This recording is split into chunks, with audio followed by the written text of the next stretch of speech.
ಕಂಡಂಗೆ ಹೇಳುವಂತ ರಾಜಕಾರಣಿ ಯಾರು ಕೇಳಿದ್ರೆ ಅದು ಸುಕುಮಾರ್ ಶೆಟ್ಟರು ಅಂತ ಹೇಳಿ ನಮ್ಮಲ್ಲೆಲ್ಲ ಪ್ರತೀತಿ. ಯಾಕಂದ್ರೆ ಆ ಧೈರ್ಯ ಇರೋದು ಅವರಿಗೆ.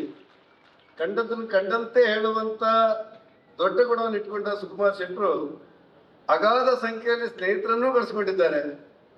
ಸ್ವಲ್ಪ ಒಳಗಿಂದೊಳಗೆ ಸ್ವಲ್ಪ ವಿರೋಧಿಗಳನ್ನು ಸೃಷ್ಟಿ ಮಾಡ್ಕೊಂಡಿದ್ದಾರೆ ಅನ್ಸುವಷ್ಟರ ಮಟ್ಟಿಗೆ ಅವರ ನೇರತನವನ್ನ ಕಂಡವ್ರು ನಾವು. ನಮ್ಗೆ ಆಶ್ಚರ್ಯ ಏನಂದ್ರೆ, ಸುಕುಮಾರ್ ಶೆಟ್ಟರು ಈ ಶಾಲೆ ನೀವು ಹ್ಯಾಕ್ ಕಟ್ಟಿದ್ವಿ ಅಂತೇಳಿ. ಕರ್ನಾಟಕ ರಾಜ್ಯದಲ್ಲಿ 48,000 ಸರ್ಕಾರಿ ಶಾಲೆಗಳಿವೆ. 48,000 ಸರ್ಕಾರಿ ಶಾಲೆಗಳು.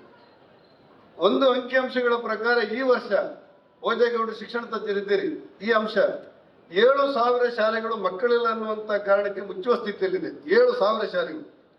ಅಂತ ಸ್ಥಿತಿಯಲ್ಲಿ 50 ವರ್ಷಗಳಿಂದ ಸರ್ಕಾರದ ಅನುದಾನ ಇಲ್ಲದೆ ಈ ಶಾಲೆಯನ್ನು ಕಟ್ಟಿದ್ದು, ಬೆಳೆಸಿದ್ದು, ಇಷ್ಟು ಯಂತ್ರಕ್ಕೆ ಕೊಂಡೊಯ್ದದ್ದು, ಒಂದು ಶಿಕ್ಷಣ ಸಂಸ್ಥೆಯಲ್ಲಿ 5,000 ಜನ ಮಕ್ಕಳಿರುವುದು, ಒಂದು ಡಿಗ್ರಿ ಕಾಲೇಜಲ್ಲಿ 1,800 ಜನ ನಿರಂತರವಾಗಿ ಕಲಿತಾ ಇದ್ದಾರೆ ಅಂತ ಹೇಳಿದ್ರೆ ಇದೊಂದು ಐತಿಹಾಸಿಕವಾದ ದಾಖಲೆ ಎನ್ನುವಷ್ಟರ ಮಟ್ಟಿಗೆ ಈ ಕಾಲೇಜನ್ನ ಸುಕುಮಾರ್ ಶೆಟ್ಟರು ಮತ್ತು ಅವರ ಹಿರಿಯರು ತಂದೆ ಹಿಡಿದಿದ್ದಾರೆ ಅನ್ನೋದೇ ನಮ್ಗೆಲ್ಲರಿಗೆ ಖುಷಿ, ಸಂತೋಷ, ಸಮಾಧಾನ.